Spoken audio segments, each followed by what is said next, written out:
안녕하세요. 최은영 교수입니다. 생활 속 인공지능 활용, 이번 시간에는 인공지능 알아가기 기본 단계에 대해서 배워보도록 하겠습니다. 자, 오늘 배울 내용은 다음의 내용입니다. 우리가 먼저 인공지능이 뭔지 개념 정의의 부분, 그 다음에 어디서부터 인공지능이라는 단어가 나왔고 어떻게 이것들을 실체화시켰는지에 대한 얘기들을 좀 해볼 거고요. 그 다음에 이제 인공지능의 어떤 역사, 그리고 이게 어떻게 우리 생활 속에 깊이 파고들어 있는지, 그리고 잘 동작하고 있는지 한번 볼 거고요. 그 다음에 우리가 왜 인공지능과 친해져야 하는지까지 전반적으로 살펴보도록 하겠습니다. 자, 먼저 여러분들 우리가 이제 인공지능이라는 말의 정의에 대해서 한번 살펴보려고 그래요. 인공지능은 영어로 하면 Artificial Intelligence, 즉 인공적인, 인위적인 지능을 의미합니다. 이제 우리나라 말로 해석을 하면 이제 인공지능이란 단어로 이제 보통 저희가 해석을 하죠. 우리는 지금 비교적 인공지능이라는 말을 많이 쓰고 있기 때문에 이거에 대해서 어려움이 없어요. 그냥 뭐 컴퓨터로 만들어지거나 뭐 기계에 장착이 돼서 뭔가 좀 더 편리하게 해주고 뭔가 자동화돼 있고 뭔가 약간 예전처럼 단순하지 않고 약간 복잡한 거 이런 것들을 보통 인공지능으로 하지 않을까라는 생각을 하는데요.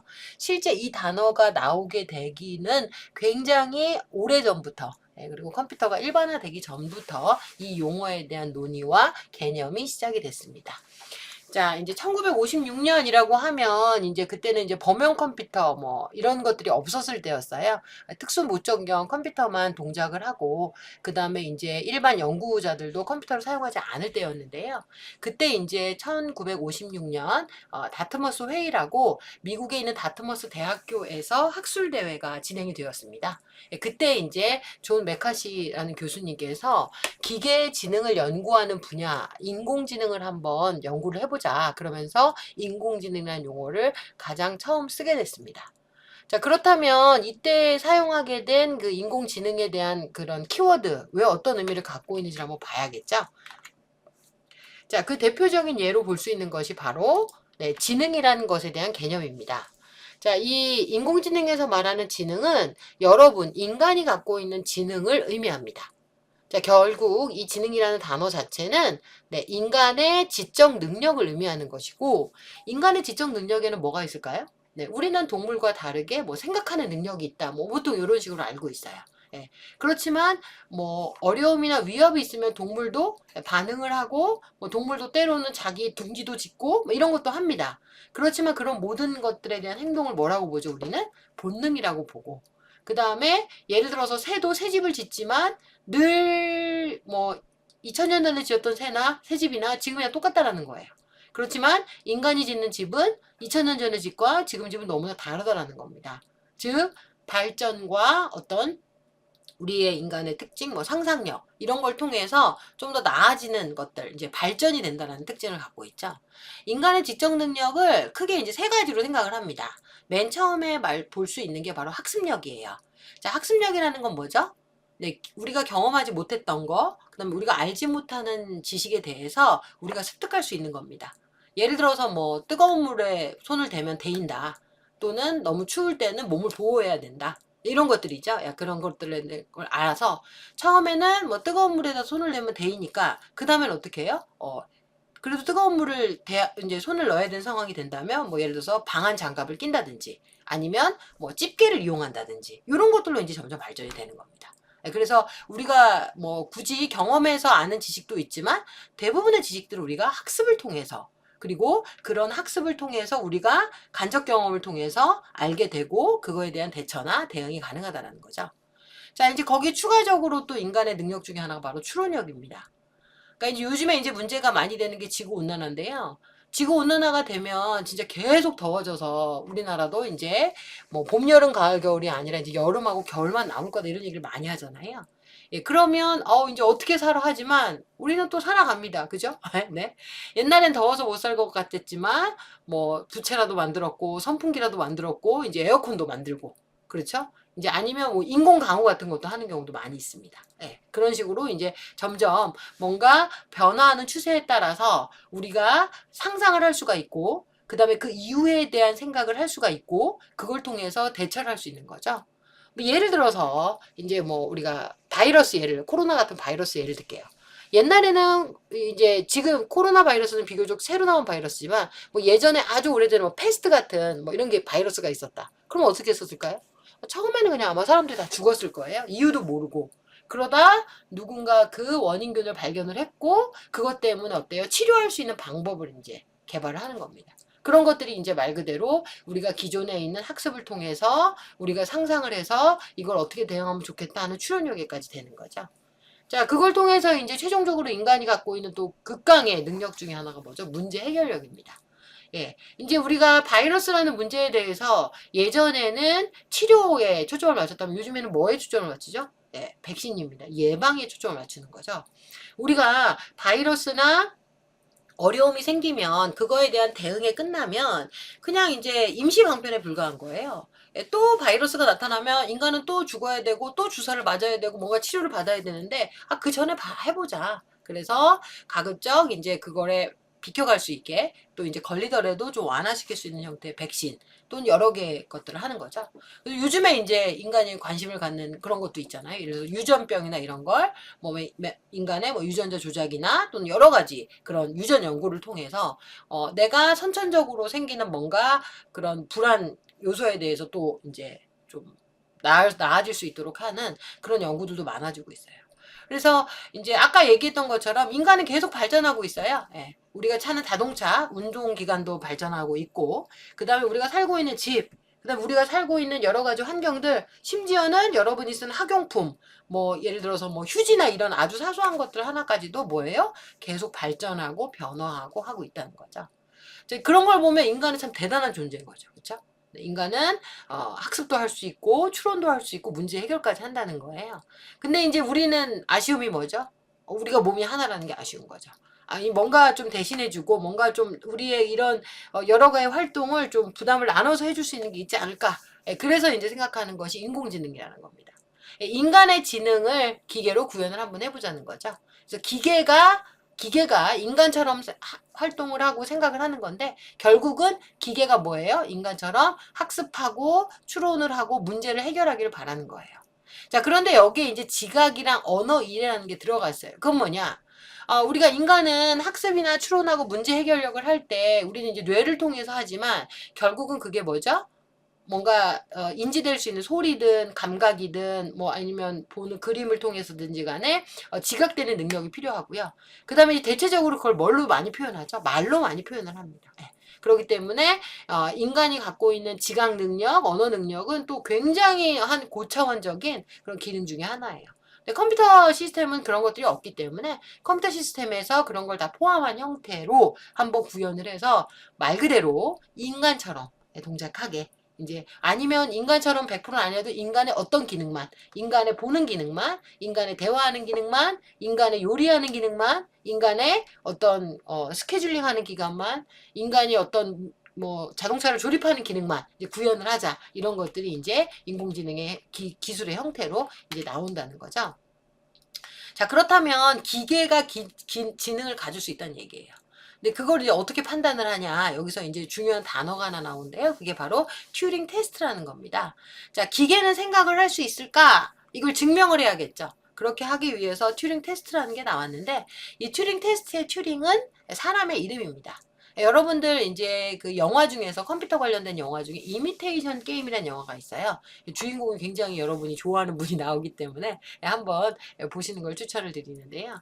그 이미테이션 게임의 주인공으로 나오는 사람이 바로 앨런 튜닝입니다. 자, 앨런 튜닝은 네, 굉장히 예전 사람이긴 한데 이분이 이제 거의 컴퓨터계의 아버지에 해당이 됩니다. 이분이 이제 컴퓨터 구조라든지 기본 컴퓨터가 돌아가는 동작 그 영화를 보면 암호문을 푸는 과정들을 다 구조화시키고 실제 이제 그 돌아가는 로직들을 개발하신 분이에요. 근데 이분이 이제 1950년도에 이제 논문을 발표를 했어요. 예, 거기에서 컴퓨팅 기계와 지능이라는 그런 제목을 가지고 그 안에서 우리가 이제 컴퓨터라는 이런 뭔가 인간의 생각하고 비슷하게 돌아가는 형태의 기계를 만들면 그 기계가 인간이 하는 생각이나 처리를 동시에 해줄 수 있을 거야 라고 생각을 했고 그래서 이제 이분이 만든 그러면 기계가 지능이 있다는 걸 어떻게 증명하지? 해서 나오는 게 바로 튜링 테스트입니다. 자, 튜링 테스트에 대한 설명은 영상을 보고요. 네, 그 영상에서 계속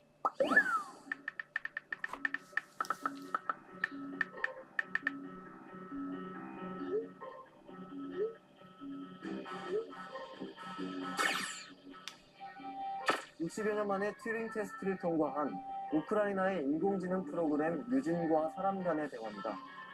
여기서 튜링 테스트란 무엇을 말하는 걸까요?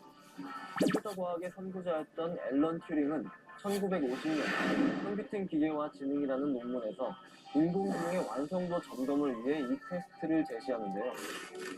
튜링 테스트의 과정은 이렇습니다.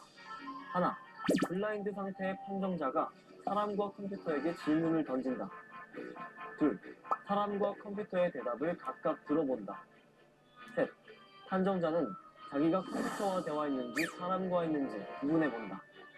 만약 이 과정을 통해 사람과 컴퓨터를 구분해낼 수 없다면 그 컴퓨터를 인공지능이라고 해도 좋다는 일종의 인공지능 검증 테스트라고 할 수 있습니다. 하지만 이 테스트에 오류가 있다는 주장도 있습니다.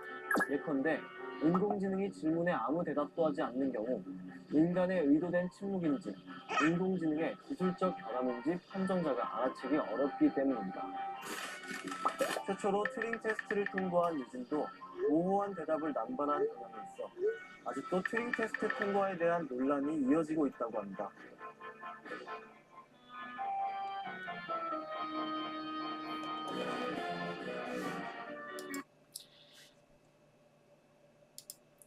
자, 튜링 테스트라는 건 뭐냐면 컴퓨터가 인간처럼 대화할 수 있다면 그 컴퓨터는 인간처럼 사고를 하고 있다라고 이제 판단을 하는 겁니다. 튜링 테스트 하는 과정은 앞에 이제 영상에서도 보았지만 이제 질문하는 사람이 컴퓨터로 만든 프로그램, 즉 이제 그때 당시는 챗봇이 주로였겠죠. 예, 이렇게 대화를 프롬프트로 하는 거, 그 프로그램하고 사람이 이제 블라인드 형태로 나눠져 있어요. 예, 그러면 이 질문하는 분이 이제 똑같은 질문을 양쪽에다 다 보냅니다. 그렇게 되면 이제 A도 대답을 하고 B도 대답할 거죠. 근데 이 질의하는 사람은 A가 컴퓨터인지 B가 컴퓨터인지 몰라요. 그러면 이제 대답을 보고 얘는 컴퓨터겠네, 사람이겠네 라고 판단을 하는 겁니다.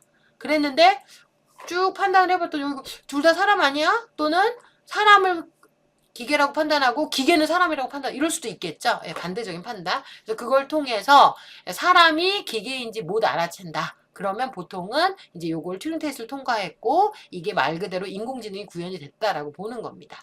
자, 이걸 이제 초반에는 한 5번 정도의 텍스트 대화를 통해서 한 5분 정도 진행을 해서 아는 걸로 이제 보통 판단을 했었는데요. 이제 여기에 나왔던 그런 기준 중에 하나는 이제 처음에는 이제 통과를 거의 못했을 거예요. 왜냐하면 알다시피 우리가 단어, 이 문장 자체를 컴퓨터가 이해하는 것도 굉장히 어렵거든요. 그래서 지금은 뭐 저희가 챗봇으로 너무 자연스럽게 얘기를 하지만 실제 인간의 단어나 문법 구조를 이해하고 그 다음에 그 안에서 중요한 키워드를 캐치해서 뭘 물어보는지를 파악하는 것 자체가 굉장히 어려운 기능입니다. 그래서 초반에는 거의 뭐 통과를 못했고 그 다음에 이제 기준을 만들기도 힘들었어요. 그래서 이제 대체적으로 아까 얘기했던 것처럼 5번의 질문을 한 5분 정도 하면 되지 않을까라고 생각을 했는데 이제 초반에는 거의 통과를 못했고 한 컴퓨터가 발전해서 한 2000년 정도가 되면 30%는 속일 수 있지 않을까라고 이제 사람들이 생각을 한 거죠. 그래서 그냥 요게 이제 30%만 통과하면 얘는 인공지능이다라고 이제 말하는 걸로 됐습니다. 그래서 정확한 기준이 있는 건 아니에요.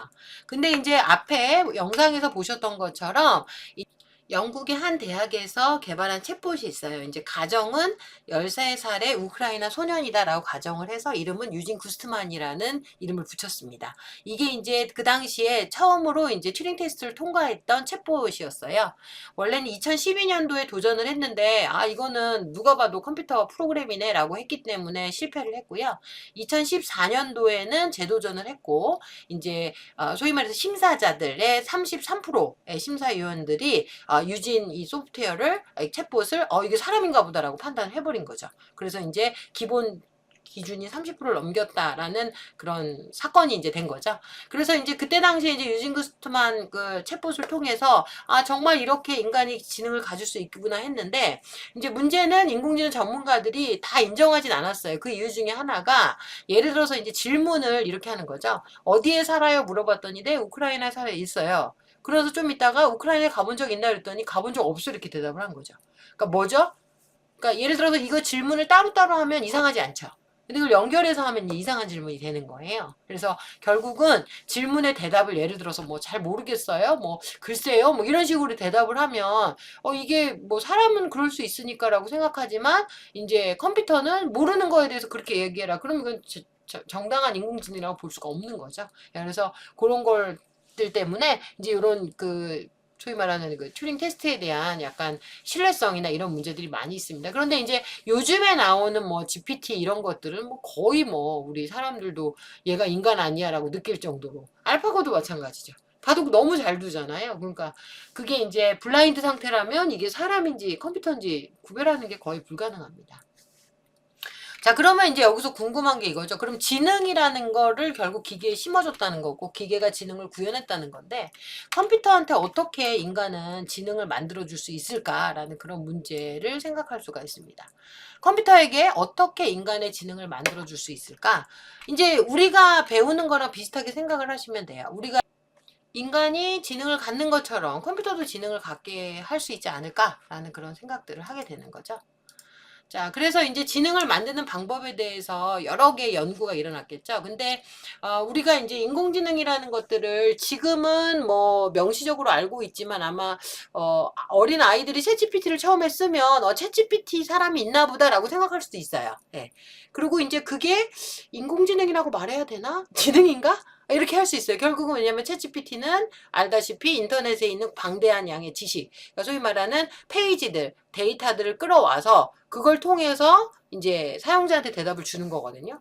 그럼 이게 뭔가 지능이 맞을까라는 이제 고민을 하는 거죠. 근데 이제 뭐 사람의 경우도 이제 암기를 잘하는 사람이 있고, 그 다음에 이제 또 암기보다는 뭐 창의성이 뛰어난 사람도 있고, 뭐 센스가 있고 이런 사람들이 있으니까 뭐 그렇게 치면 이제 주로 컴퓨터로 만드는 지능은 암기를 잘하는 그런 사람의 지능에 거의 비슷한 형태라고 볼 수가 있는 거죠. 그래서 이제 결국은 이제 우리가 장기적으로는 인간과 같은 그런 어떤 추상적인 사고, 뭐 굉장히 창의성 이런 게 넘치는 걸 또 원하기도 하지만 그래도 그 과정 가운데 있는 거기 때문에 이제 컴퓨터가 지능을 좀 더 완벽하게 갖기 위한 연구를 많이 하고 있겠죠. 자, 이제 이 지능을 구현하는 데 있어서는 좀 두 가지 방식을 보통 얘기를 합니다. 이제 첫 번째는 규칙 기반의 인공지능이 있고요. 그 다음에 이제 두 번째로는 데이터 기반의 지능이 있습니다. 규칙은 이제 제가 이따가도 설명을 드리겠지만 대부분의 인간이 생각을 할 때는 로지컬, 그러니까 논리적으로 생각을 합니다. 예를 들어서 덧셈 기운을 보면 덧셈을 하고 뺄셈 기운을 뺄셈을 해요. 예를 들어 제가 여러분들한테 5 더하기 8은 얼마예요? 라고 물어보면 모든 친구들이 다 13 이렇게 대답하지 7인데요? 10인데요? 왜 13이에요? 13은 절대 될 수 없어. 이렇게 말하는 친구는 없다라는 거예요. 그리고 이런 거죠. 뭐 날씨 얘기를 해보면 날씨가 더우면 옷을 가볍게 입어야 되고 날씨가 추워져서 겨울이 되면 긴팔에 따뜻한 옷을 입는 게 당연히 맞는 거죠. 밖에 비가 온다. 그럼 뭐예요? 우산을 들고 가야 돼요. 밖에 비가 안 온다. 그럼 굳이 우산을 들고 갈 필요가 없는 거예요. 네, 그러는 것처럼 뭔가 규칙이나 어떤 룰 기반으로 해서 하는 거죠. 그래서 이런 경우는 이제 소위 말하는 규칙을 인간이 전부 줘야 돼요. 전부 줘야 돼서 할 수 있기 때문에 굉장히 명확해요. 그러니까 뭐 산술 계산이나 이런 데는 굉장히 명확하지만 그 외에는 예외 상황에 대해서는 좀 대처하기가 힘들어요. 예를 들어 비가 안 와도 우리가 우산을 들고 나가죠. 언제 그러죠? 너무 태양이 장렬할 때. 양산. 그래서 어때요? 요즘에는 양산 겸 우산도 있죠. 그러면 비가 오든 안 오든 그냥 들고 다니는 거예요. 그러는 것처럼 어떤 예외 상황이 있으니까 규칙 기반 인공지능은 좀 약간 옛날 방식이라고 생각을 하시면 돼요. 진정한 그 인공지능은 뭐냐? 데이터 기반입니다. 스스로 규칙을 학습을 하는 거예요. 스스로 규칙을 학습합니다. 쉽게 말하면 단순히 우산을 왜 들고 나가는지에 초점을 맞춘다면 이 사람이 우산을 계속 들고 나가는 거예요. 그 이유를 봤더니 비가 오면 비를 막기 위해서 해가 뜨면 태양을 막기 위해서 우산을 들고 나간다는 거죠. 그렇다면 그냥 이거는 그냥 뭐 특별히 날씨에 영향을 받는 게 아니라 오히려 그러니까 비가 오냐 안 오냐의 영향이 아니라 더 태양이 뜨겁다는 그러니까 날씨가 자외선 지수가 높아지는 날과 비 오는 날을 같이 이제 고민을 해줘야 되는 거죠. 그렇게 되면 나름대로 규칙이 생겨나는 거예요. 그러면 이제 예외 처리가 가능해지는 거죠. 그래서 이제 요거는 뭐가 좋다고는 얘기 안 해요. 요거는 이제 적절하게 융합이 돼서 사용이 되는 게 좋습니다. 대신에 이제 여러분이 생각하는 것처럼 규칙 기반은 굉장히 명확하겠죠. 그리고 처리도 빠를 거예요. 그렇지만 이제 데이터 기반은 학습을 많이 하니까 시간도 오래 걸리고 자원도 많이 먹고, 또 하나의 문제는 상황에 따라 달라지니까 막 빠른 즉각적인 대처가 좀 어려울 수도 있겠죠. 네, 그런 부분을 생각을 하셔야 됩니다. 자, 이제 오늘 수업 시간에서 가장 중요한 그런 개념이다. 그럼 요 페이지라고 볼 수가 있어요. 우리가 이제 인공지능이라는 단어 또는 기계학습, 뭐 머신러닝 또는 딥러닝 이런 말 많이 쓰는데요. 이거에 대해서 정확하게 구별할 수 있다. 그러면 이 수업 시간은 어느 정도는 성공을 한 겁니다. 자, 우리가 계속 인공지능이라는 단어를 쓰는데 이 인공지능은 결국은 기계나 시스템, 컴퓨터에 의해서 만들어지는 모든 지능을 의미하고 그 다음에 인간이 가진 지적 눈을 흉내내고 모방하는 모든 걸 다 인공지능이라고 불러요. 뭐 특별히 컴퓨터로 하는 거, 뭐 무슨 프로그램으로 구현하는 거 이런 게 아니라 그냥 뭐 기계로 했다. 그럼 그건 다 인공지능이 되는 겁니다. 단, 그 중에 기계가 직접 학습을 한다. 예, 그렇다면 걔는 그때부터 기계학습 머신러닝이라고 부릅니다. 그러니까 쉽게 말하면 여러분 이제 우리가 컴퓨터 전공이나 또는 컴퓨터 수업 또는 우리가 알고 있는 뭐 챗GPT를 포함한 최근에 나오는 인공지능의 모든 개념의 구현의 실체는 소위 말해서 인공지능이라는 단어보다는 머신러닝, 즉 기계학습이라는 단어를 쓰는 게 더 적절합니다. 원래 이제 전통적으로 봤을 때 이 머신러닝이라는 용어 자체가 굉장히 오래전에 나왔기 때문에 얘는 이제 인공지능이라는 단어처럼 기계학습이라고도 많이 써요. 근데 이제 최근에는 영어 표현인 머신러닝도 거의 고유명사처럼 사용을 하고 있습니다. 자, 그러면 이제 딥러닝도 많이 들어봤는데 무슨 차이가 있을까? 무슨 차이가? 딥러닝은 특별히 기계학습 중에서 해당하는 그 학습하는 패턴, 소위 말하는 모델이라고 보통 얘기를 하는데요. 그 모델이 인공신경망 형태로 되어 있는 모델을 쓰는 애들만 딥러닝이라고 부릅니다. 그러니까 대부분 우리가 이제 머신러닝이나 인공지능 프로그래밍을 한다 그러면 거의 8, 90%는 머신러닝이 많습니다. 그 중에 특별히 이제 인공신경망, 뉴럴 네트워크를 쓰는 경우는 많이 없고요. 그 경우는 이제 나는 딥러닝을 한다 이렇게 얘기하는 게 맞는 거죠. 그래서 여러분들이 이 개념을 좀 잘 알고 있으면 좋고요. 실제 이제 우리가 그 컴퓨터적인 기술로 하는 거 요즘에 하는 그 인공지능은 머신러닝이라는 키워드로 쓰는 게 좀 더 광대역의 인공지능보다는 명확한 용어고요. 그 다음에 이 머신러닝과 딥러닝의 차이는 인공신경망을 사용하냐 안 하냐 그 여부를 가지고 판단한다. 요걸 기본적으로 생각을 하시면 될 것 같습니다. 자, 기계학습의 정의는 뭐냐? 기계학습은 기계가 학습할 수 있는 능력을 갖게 하는 거예요. 자, 이제 1959년도에 아서 사무엘이라는 학자께서 무슨 얘기를 했냐면, 이제 기계학습이라는 거는 명시적인 프로그래밍이 없이 컴퓨터가 학습하는 능력을 갖추게 하는 연구 분야다라고 얘기를 했습니다. 자, 여러분들 이제 프로그래밍에 대해서 혹시 알고 계세요? 프로그래밍? 네, 프로그래밍이 이제 쉽게 말하면 어떤 인풋을 넣으면 아웃풋이 나오는 과정인데요. 이제 문제는 들어가는 인풋이 되게 명확해요. 예를 들어서 뭐 곱셈을 해라. 그러면 뭐 숫자 2개를 넣겠죠? 예, 뭐 2개든 3개든 그러면 넣으면 이거에 대한 곱한 결과를 출력해라. 이렇게 나오는 게 이제 일반적인 프로그래밍이에요. 근데 이렇게 내가 이제 곱하기를 하면 뭐죠? 덧셈을 뒤에 나오는 숫자만큼 계속 누적하는 거죠. 더해주는 거예요. 근데 그런 것을 어떻게 해요? 명시하지 않고도 프로그래밍이 된다라는 겁니다. 결국은 일일이 코드로 명시하지 않아도 스스로 학습하고 실행하는 방법이다라는 것이 바로 기계학습입니다. 자, 이게 결국은 이제 기계가 학습한다는 말의 의미를 제가 이제 그림으로 표현을 했는데요. 일반적인 전통적인 프로그래밍, 앞서서 말했던 이 아서 박사님께서 말씀하셨던 전통적인 프로그래밍은 이런 거예요. 뭐냐? 규칙과 입력값을 다 넣어줘요. 예를 들어서 다음 수식을 계산한 결과는 이렇게 물어보는 겁니다. 그러면 문제를 보면 뭐예요? 3 곱하기 2, 4 곱하기 마이너스 3, 5 곱하기 8, 7 곱하기 마이너스 6. 뭐예요? 입력은 숫자다. 그 다음에 조건은 뭐예요? 곱하기예요. 동작은 어떻게 하냐? 뒤에 나오는 숫자를 곱하면 돼요. 그러니까 뒤에 나오는 숫자만큼 덧셈을 돌리면 되는 거죠. 여러 번. 그런 식으로 하는 겁니다. 결국은 전통적인 프로그래밍, 아까 말했던 그런 전통적인 프로그래밍은 규칙과 데이터를 다 넣어주면 그거에 맞춰서 아웃풋, 즉 해답을 얻는 과정이 여기에 해당이 됩니다. 근데 이제 우리가 관심을 갖는 건 이 머신러닝이에요. 자, 머신러닝은 어떻게 되냐? 네, 얘는 뭐라고 그랬죠, 아까? 명시적인 프로그래밍을 넣지 않고 데이터만 학습을 한다고 그랬어요. 그래서 뭐냐면 이런 식, 그러니까 왼쪽하고 오른쪽하고 이제 비슷한데 넣을 때 입력값이 3, 2, 1, 4, 5, 5, 8, 3이다. 그리고 정답은 1, 마이너스 3, 0, 5다. 이것만 이제 넣어주는 거예요. 이게 어떤 규칙, 소위 말해서 어떤 조건으로 동작하는지 몰라요. 조건도 얘기하지 않아요. 동작도 얘기하지 않아요. 요거는 다 얘기하지 않고 네 그냥 요렇게 입력하고 정답 아웃풋만 넣어주는 겁니다. 그러면 이제 계속 학습을 하는 거예요. 3하고 2가 들어왔는데 1이 됐네? 1하고 4가 들어오니까 마이너스 3 됐네? 5랑 5가 들어오니까 0이 됐네? 8하고 3이 되니까 5가 됐네? 그럼 뭐예요? 아, 백인가? 이렇게 되는 겁니다. 처음에 왔었을 때는 모를 수도 있겠죠. 예를 들어서 새로운 연산이 있는데 그게 뭐 3 빼기 2가 1이 되거나 뭐 몫을 구하는 연산, 뭐 나머지를 구하는 연산에도 똑같이 요 케이스가 되는 거죠. 두 번째까지 들어오면 아 그건 아니구나. 세 번째 들어오면 아 얘 완전 뺄셈이네. 이렇게 이제 알게 되는 겁니다. 결국은 뭐냐면 왼쪽은 이제 명확하니까 지시하기가 좋지만 오른쪽은 좀 이렇게 아 굳이 이렇게까지 해야 되나 하지만 요거는 이제 산술연산이니까 이렇게 표현하지만 이게 이제 이런 문제를 볼 수 있어요. 우리가 이제 예로 많이 되는 개와 고양이를 구별하는 거. 그 프로그램을 어떻게 짜요? 그렇죠?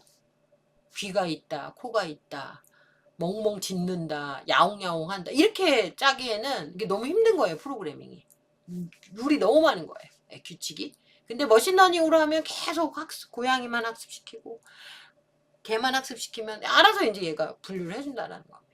결국은 뭐죠? 이 기계학습이라는 거는 네 갖고 있는 데이터 입력과 정답에 대한 학습이 되는 거고요. 그걸 통해서 스스로 규칙과 동작을 추론해내는 그런 기능에 해당하는 게 바로 기계학습이라고 얘기할 수가 있겠습니다. 자, 기계가 학습한다는 말의 의미는 뭐냐? 이제 앞서 얘기했던 것처럼 이제 그냥 고양이나 개의 특징을 얘기해 주는 게 아니라 이거는 고양이야, 이거는 개야 이렇게 해주는 겁니다. 그러면 이걸 가지고 추론을 해서 딱 들어오면 얘는 내가 학습을 한 결과 개에 가깝네. 얘는 고양이에 가깝네라는 추론을 일으키는 과정이 소위 말하는 기계학습이라고 볼 수가 있습니다. 좀 더 이제 컴퓨터 시스템적인 얘기를 좀 해볼게요. 이게 뭐냐면 이제 예를 들어서 스팸 메일, 이제 여러분들 스팸 메일 많이 받으시죠? 스팸 메일의 예를 들면 메일이 들어왔어요. 그 메일을 들어오면은 거기를 가지고 이게 정상인지 가짜인지를 이제 정상인지 스팸 메일인지를 이제 분류를 해야 되는 겁니다. 그렇죠? 그러면 들어왔었을 때 여러 개의 스팸 메일을 많이 학습을 시키고 그 다음에 이제 그 정상적인 메일을 계속 학습을 시키면 나중에 이제 그걸 기반으로 정상 메일과 스팸 메일을 구별할 수가 있는 겁니다. 그러면 옛날에는 주로 뭐 제목에 광고가 있거나 뭐 예를 들어서 뭐 약간 뭐 안내 이런 게 있으면 다 뭐 스팸이다 이렇게 했는데 그렇게 하다 보니까 예를 들어서 제가 광고 업체에 근무한 사람이에요. 예. 여러분 당신의 광고에 응답을 드립니다. 그럼 이거 스팸이 돼버리잖아요. 근데 그게 아닌 거라는 겁니다. 예. 패턴을 보고 이거는 광고여도 업무 메일이다 라고 이제 판단할 수 있는 근거가 이제 소위 말해서 이제 학습을 통해서 이루어지는 거겠죠. 자, 그러면 이제 기계학습보다 조금 더 세부적인 개념에 해당하는 딥러닝에 대해서 한번 보도록 할게요. 자, 딥러닝은 기계학습 중에 하나고 특별히 사용하는 모델 중에서 인공신경망을 기준으로 하는 겁니다. 그래서 뇌에 있는 뉴런과 같은 유사한 형태로 이제 학습을 해요. 쉽게 말씀을 드리면 이제 인간의 그 뇌 세포의 구조가 이렇게 생겼어요. 뭔가 이제 수상 돌기를 통해서 감각, 뭐 인지력, 지각이 들어오는 거고요. 그걸 통해서 이게 여러 개의 이제 그런 그 뉴런들이 합치고 또 흩어지고 하면서 판단을 하는 거죠. 이거 내가 어저께 먹었던 건데, 옛날에 먹어봤던 건데, 좀 짠 거 같네, 좀 매운 거 같네, 이거 되게 공부했네, 이거 기억이 날 것 같아, 이건 더 해야 돼, 이건 빼야 돼, 이거는 뭐 이런 식의 생각들이 일어나는 거죠. 그래서 여러 개의 단계를 통해서 일어나는 형태를 뭐라고 부르냐면 인공신경망이라고 부릅니다. 그래서 인간의 뉴런과 유사한 형태의 입출력 계층을 만들어요. 그래서 그 인간이 생각을 깊이 한다는 얘기를 하잖아요. 그건 뭐냐면 이제 그냥 보고 와가 아니라 와 그랬네 저랬네 그랬구나 내가 이 순간 이렇게 얘기를 하는 게 맞나 틀리나 이런 거를 단계적으로 해서 결론적으로 이제 얘기를 해주는 겁니다. 좀 더 이제 세부적으로 보면 뉴런으로 인간은 뇌는 이루어져 있어요. 수상돌기를 통해서 여러 개의 자극을 받고요. 그 다음에 그게 이제 축색돌기를 통해서 다른 세포로 이제 자극을 보내요. 그러면 이제 생각이 더 깊어지는 거죠. 어린아이들은 되게 단순하죠. 아, 좋아! 막 이렇게 하지만, 나이가 들면 좋은 것도 때로는 뭐 싫다고 할 때가 있고, 그다음에 싫은 것도 슬프지만 좋다고 할 때가 있는 겁니다. 그게 뭐죠? 여러 개의 과정을 거치면서 여러 개의 이제 생각들과 또는 종합적인 사고가 된다라는 겁니다. 그래서 이런 걸 뭐라고 부른다고요? 네, 인공신경망이라고 부릅니다. 자, 인공신경망에서 요게 이렇게 여러 개의 계층을 거친다고 그랬잖아요. 그러니까 처음에는 이제 기본적인 것만 딱 인지했다가 이제 생각을 하는 거죠. 이게 그건가 저건가, 이걸 어떻게 해야 되나, 이렇게 할까 말까, 이런 것들, 그런 것들의 단계를 저희가 뭐라고 부르냐면 레이어라고 불러요. 그러면서 처음에는 봤는데 본 것 중에서 얘가 더 중요해, 뭐 아니면 이 부분을 더 자세히 봐야 돼. 우리가 예를 들어서 개와 고양이를 구별할 땐 뭐예요? 외모를 많이 보겠죠. 외모를 보고 이게 개인지 고양이인지 보겠지만, 만약에 개 안에서 종을 다르게 한다. 그럼 뭘 봐야 돼요? 개, 강아지 색깔이나 또는 뭐 털의 크기나 아니면 뭐 형태나 이런 걸 보겠죠. 그러는 것처럼 뭔가 갈 때마다 새로운 가중치가 이제 부여가 되는 거예요. 근데 이거를 컴퓨터로 표현을 하면 뭔가 약간 신호의 개념처럼 뭔가 중요한 그런 느낌이, 그러니까 중요한 가중치로 이제 표현을 할 수가 있는 거죠. 그러고 나서 그걸 이제 출력으로 계속 보내는 거고, 이게 가중치가 높아질수록 특정 요소에 대해서 더 중요하게 보는 걸로 이제 알 수가 있습니다. 자, 이제 그래서 이제 좀 더 역사를 살펴보면 딥러닝 같은 경우는 1958년도, 이제 그전에는 이제 머신러닝 형태로 많이 운영을 하다가 1958년도 미국 심리학과 교수 프랭크 로젠블레트라는 교수님께서 퍼셉트론이라는 단층 신경망을 제안을 했어요. 그 이후에 이제 70년대 넘어가면서 조금 약간 정체기가 있었어요. 그러더니 이제 2000년대 아주 본격적으로 발전을 하게 됩니다. 이건 이제 좀 뭐라고 그러죠? 우리가 그 하드웨어 퍼포먼스가 좀 성능이 좋아지면서 이제 발전하기도 했어요. 네. 처음에 이제 나왔던 거는 아까 보여드렸던 우리 뉴런이 하나 있는 것처럼, 그러니까 입력이 들어오면 출력이 되는 형태의 단일 형태를 말을 하는 겁니다. 입력이라는 게 뭐예요, 결국? 네, 컴퓨터 뭐 여러분들 우리 뭐 수학에서도 있죠. 입력이 X라는 입력이 딱 들어오면 거기에 이제 가중치 웨이시라는 게 들어가서 출력이 되는 겁니다. 뭐 예를 들어서 개랑 고양이를 구별을 한다. 그러면 얼굴을 보고 꼬리를 보고 그 다음에 뭐 털의 모양을 보고 코를 보고 이러는 거죠. 그럼 각각의 가중치를 해서 얘는 개야 고양이야 이런 식으로 이제 저희가 이제 추론을 해가는 그런 과정을 보게 되는 거죠. 그리고 이제 딥러닝은 이게 딥하다는 게 왜 깊다는 거죠. 우리가 생각을 깊이 하는 것처럼.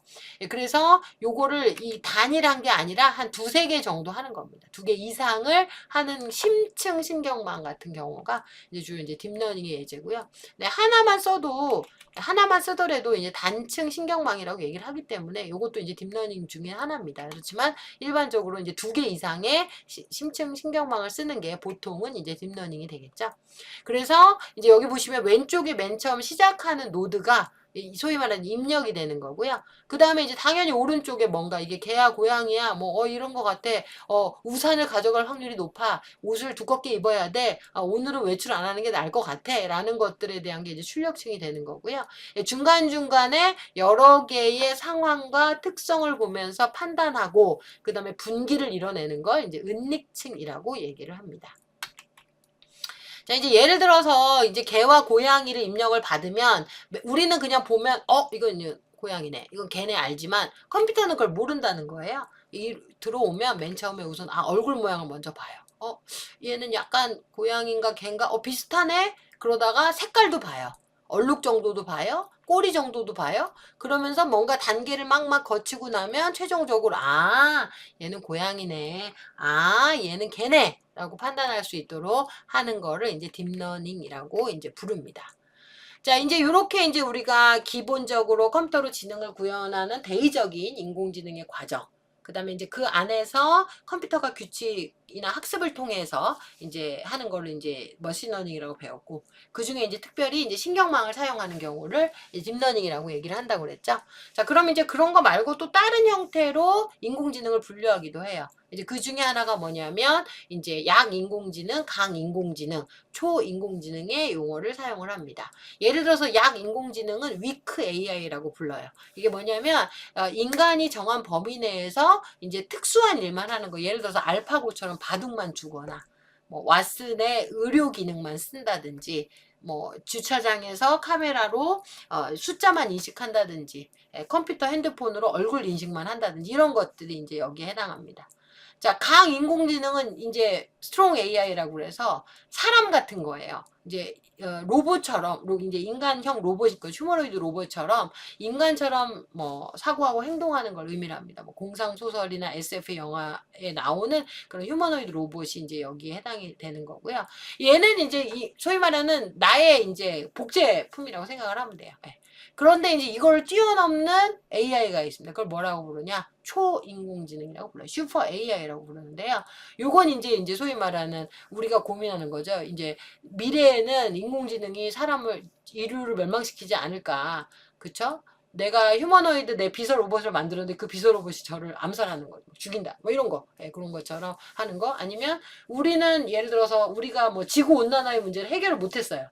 그랬더니 컴퓨터 AI로 했더니 야, 이렇게 하면 온난화 안 돼라고 딱 솔루션을 낸 거죠. 그러면 이제 이런 게 이제 슈퍼 AI라고도 부릅니다. 그래서 위크 AI, 스트롱 AI, 슈퍼 AI 이렇게 이제 세 단계의 인공지능으로 나올 수 있습니다. 나눌 수가 있습니다. 자, 우리가 이제 여기서 영상 하나를 보고 계속 진행을 해보도록 할게요.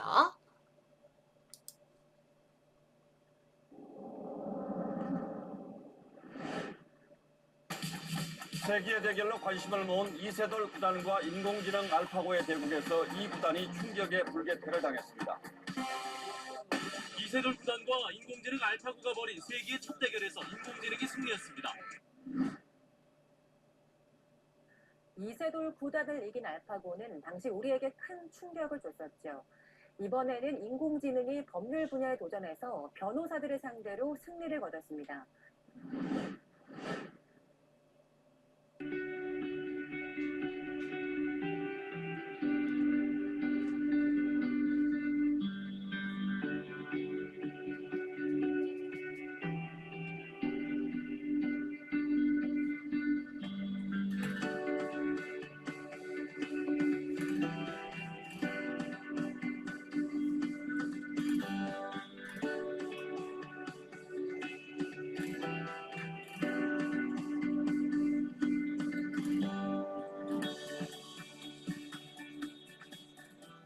대회는 시험의 형태로 진행되기 때문에 매 참가자분들께서 최상의 컨디션으로 최고의 결과를 내주실 수 있도록 어디요? 적죠? 잘 모르겠다. 모름. 이것 중에 체크를 해주시면 됩니다. 정답을 맞춰주시면 2점 플러스가 되고요. 모른다라고 하면 0점입니다. 근데 잘못했다, 오답을 적었다면 마이너스 2점. 이렇게 해서 객관식 문제를 간 거고요. 이번 알파로 경진대회는 변호사 1명과 AI가 한 팀을 이룬 2인 1조나 팀 2개 팀과 일반인 1명과 AI가 협업을 하는 한 팀, 그리고 변호사 2명으로 구성된 인간팀 9개 팀, 총 12개 팀이 경합을 벌였습니다. 분석 대상은 근로계약서 3종에 대한 퀴즈였으며 경연은 객관식과 주관식으로 나누어서 진행되었습니다.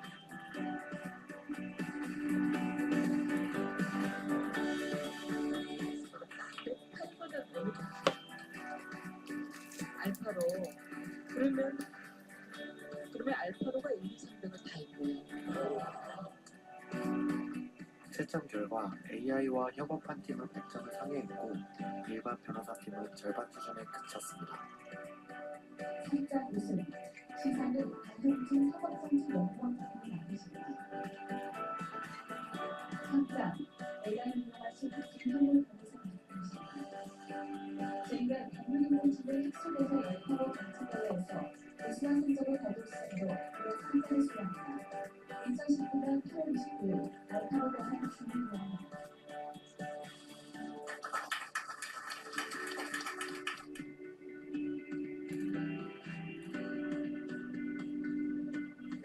부분들은 빠르게 검토가 끝나겠죠. 네, 그리고 빠지는 부분은 없겠죠. 네, 그래서 그런 부분에 있어서 적어도 인간이 하는 업무를 많이 도와줄 수 있을 것 같아요. 굉장히 유기적으로 잡고 있고요. 그에 따른 판례 그리고 고용노동부에서 제시한 어떤 행정법 같은 거 이 부분까지 모두 반영돼서 지금 뭐 검토가 되고 있습니다. 제가 생각했던 것보다 사실 놀랐습니다.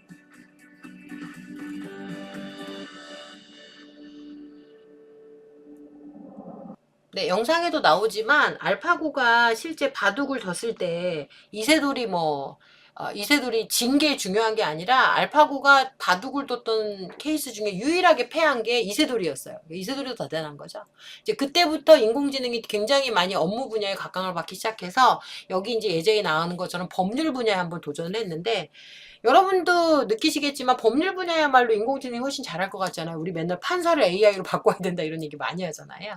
그러니까 결국 법률적인 판단은 어떻게 하냐면 비슷한 그 전례, 판례를 보고 그거에 기초해서 분석하고 판결을 많이 합니다. 그러다 보니까 대부분의 업무가 검색이나 기존의 판례를 뒤지는 건데 그렇게 보면 솔직히 인공지능이나 이런 게 훨씬 더 잘하겠죠. 그래서 여기 사례도 보면은 그 1등부터 3등까지 다 인간하고 협업했던 케이스에서 더 앞선 점수를 나오는 게 나오죠. 이제 그러는 것처럼 점점 우리 생활 속에서도 이 인공지능이 여러 가지 형태로 많이 이제 활용이 될 거고 쓰여질 거다라는 생각을 저희가 할 수가 있습니다. 자, 이제 우리 한번 여러분들 좀 생각을 해보셨으면 좋을 것 같아요. 이게 지금 2019년도에 있었던 일인데요. 알파로 경진대회였어요. 이때는 이제 12개 팀이 출전을 했는데 9개 팀은 인간하고 변호사 2명으로 구성을 했고 나머지 3개는 인간 변호사와 그 다음에 이제 그 AI 변호사, 그 다음에 이제 그걸 가지고 이제 근로계약서 검토하는 걸 했었는데, 이제 문제는 1, 2, 3등이 모두 다 AI랑 협업했던 케이스였다는 거죠. 예, 그러면 결국은 그 기존의 판례를 검색하고 분석하는 건 훨씬 더 빠르다는 거예요. 예. 심지어 의료도 굉장히 의사가 되게 요즘에 이제 많이 이슈가 되고 있긴 하지만 의사도 뭐예요? 기존의 어떤 임상이나 또는 사진 판독 데이터, 그 다음에 이제 어떤 의료 기기를 통한 측정 데이터를 가지고 판단을 하는 거예요. 그렇다면 예, 그것도 결국은 그 부분에 있어서는 이 사람이 뭐 죽을 것 같아, 죽지 않을 것 같아 라는 거는 인간이 판단을 하더라도 어느 정도 판단에 관련된 근거는 훨씬 더 컴퓨터가 빨리 할 수 있다는 겁니다. 자, 그렇다면 여러분들이 생각할 때 어떤 분야에서 훨씬 더 우리의 인생이 이제 인공지능과 협업을 하면 풍요롭게 될지 한번 좀 생각을 해보시면 좋을 것 같아요. 네. 다음 영상은 이제 의료 분야에서 사용되는 예제인데요. 네, 요거를 보고 네, 저희 잠깐 쉬고 그 다음 영상.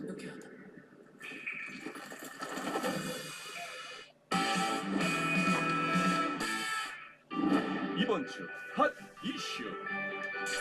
우리 일상 속에 점차 확대되고 있는 인공지능 기술. 이제는 의료 현장에도 적극적으로 도입됩니다. 29일 의료 AI 개소식을 시작으로 전국 권역 내 3차 상급 의료 기관 중 8개 병원 주관으로 의료 AI 기술이 적용될 예정인데요. 의료 AI는 딥러닝 기반의 인공지능 기술을 이용해 내시경이나 CT, MRI, 엑스레이 영상 등을 학습시켜 질환 가능성을 분석하고 전문의의 진단을 돕는 기술입니다. 적용 추진 중인 의료 AI 솔루션으로는 대장암, 유방암의 검출 보조 솔루션, 흉부 엑스레이, 폐 영상 분석 솔루션. 자, 여기서도 나오지만 보시는 바와 같이 뭐 암이라든지 이런 또 결국 영상 자료 판독으로 하는 거기 때문에 이런 부분에도 인공지능 도입이 가능하다라는 거죠. 메뉴, 검출 솔루션, 뇌출혈 진단 보조 솔루션 등이 있는데 그리고 이게 단순히 인공지능이 독자적으로 판단하는 것이 아니라 의사랑 협업하는 형태도 할 수 있어요. 그러면 좀 더 풍성한 의료진도 할 수 있고 그 다음에 좀 더 시간 절약도 많이 할 수 있겠죠. 2025년까지 총 160억의 사업 네, 이런 형태로도 많이 활용이 되고 있습니다. 비를 투자해 쌀알 옮기기는 기본. 섬세한 손길로 바늘구멍에 실을 끼우고 얇은 포도 껍질을 꿰매기까지. 화려한 개인기를 선보이는 이 로봇들은 사실 병원에서 일하는 수술 로봇입니다. 기술의 발전과 함께 다양한 의료 현장에서 활약 중인 로봇들. 걷지 못하는 사람을 걷게 해주고 0.1mm의 오차도 없이 절삭 부위를 자르며 AI 인공지능을 통해 진단 도움 및 수술 계획까지 세워주죠. 이 친구의 이름은 마코 스마트 로보틱스. 인공 관절 수술을 도와주는 로봇입니다. 마코의 주특기는 자르기. 인공 관절을 삽입하기 위해선 뼈를 절삭해 공간을 만들어줘야 하는데 이때 마코가 중요한 역할을 합니다. 인공 관절의 크기를 고려해 최소한의 절삭 범위만 정해주고 계획된 부분을 벗어나면 자동으로 멈추게 되죠. 아무리 이제 많이 경험을 쌓아도 수술량을 항상 돌발 상황이 생길 수가 있거든요. 그런 거에 따른 실수를 아무래도 더 확 줄일 수가 있죠. 물론 이제 그렇게 한다고 해서 로봇이 모든 걸 다 해결하는 건 아니지만 그래도 상당히 큰 도움을 주고 있습니다. 그동안 의사의 눈과 손으로만 진행됐던 수술 작업에 로봇이 활용되자 오차 범위와 편차가 눈에 띄게 줄어들었습니다. 또한 최소한의 절개와 정확한 수술로 출혈량도 적고 재활도 빠르다는 장점이 있죠. 이런 마코 덕분에 그동안 인공관절 수술을 망설였던 사람들이 부담을 덜게 됐습니다. 요새는 뭐 로봇이 많이 이 통증도 좀 작고 또 회복도 조금 많이 빠르다는 말도 들은 것 같고 그래서 결심을 한 거죠. 어떠세요? 긴장도 되고 설레기도 하고. 로봇 관절 수술은 환자의 부담도 줄여주지만 의사의 부담도 좀 줄여줄 수 있겠죠. 오차나 이런 것들, 그다음에 이제 수술의 효율성도 이제 많이 높여줄 거예요. 지난 2020년 인공관절 로봇 수술을 받은 송종순 씨. 퇴행성 관절염 4기 진단을 받고 약을 먹으며 버텨보았지만 통증 때문에 걸어다니는 것조차 힘들었다고 합니다. 질질 끌고 다니다시피 했어요. 왼쪽 다리를. 나중에 다 걸었는데 난 내가 너무 앞에 걸어다닐 수가 없는데. 그래서 한 거지. 수술 후 약 1년 4개월이 지난 지금 송종순 씨는 더 이상 관절염 통증으로 고생하지 않는다고 합니다. 하고 나서 이렇게 내가 잘 걸어 지금 달려다녀요. 근데 이렇게 좋을 줄 알았으면 하길 잘했죠. 좋으니까. 인공관절 수술은 최대한 늦게 받는 것이 좋다고 오해하는 사람들이 많지만 퇴행성 관절염은 계속해서 악화되기 때문에 수술 시기를 놓치면 수술 예후가 좋지 않거나 관절의 기능도 정상적으로 회복하기 어려울 수 있습니다. 본인의 상태를 정확히 파악하고 의료진의 전문적인 진단하에 적절한 치료를 하는 게 중요하죠. 사람 대신 로봇팔이 수술을 도와주는 세상. 앞으로의 전망은 어떨까요? 첨단 기술이 점점 발전하면서 앞으로도 더 좋아질 거로 예상을 하거든요. 보통 그 영화에서 많이 보는 완벽한 로봇이 모든 걸 다 주관해서 수술하는 그런 거는 이제 아직 사실 먼 미래의 일이고 결국은 수술이라는 거는 경험을 쌓은 의사가 하는 거기 때문에 사람이 이제 로봇의 뜻에 의해서 좌지우지 되지 않냐. 크게 그런 부분은 걱정 안 하셔도 될 것 같아요. 의사를 도와 더욱 많은 분야에서 활약하게 될 의료용 로봇들. 아픈 사람들의 고통을 줄여주고 더 나은 치료를 받을 수 있도록 앞으로도 멋진 활약 부탁합니다. 네, 여기서도 보지만 지금 대표적인 영역인 그 법률 분야, 의료 분야에 다 인공지능 기술이 되게 많이 들어가져 있어요. 예, 그런 걸 통해서도 이제 우리가 앞으로 이제 우리 삶 속에 인공지능 기술이 굉장히 많이 도입이 될 거고, 그걸 통해서도 우리의 삶의 질이 굉장히 향상이 될 거라는 거죠. 네. 앞으로 우리 생활에 많은 부분에 인공지능이 들어올 텐데 저희가 잘 인식하고 또 이제 받아들일 수 있는 그런 환경, 또 저희들의 어떤 그런 자세가 됐으면 좋겠습니다. 자, 우리 잠깐만 쉬었다가 강의를 진행하도록 하겠습니다. 네, 감사합니다.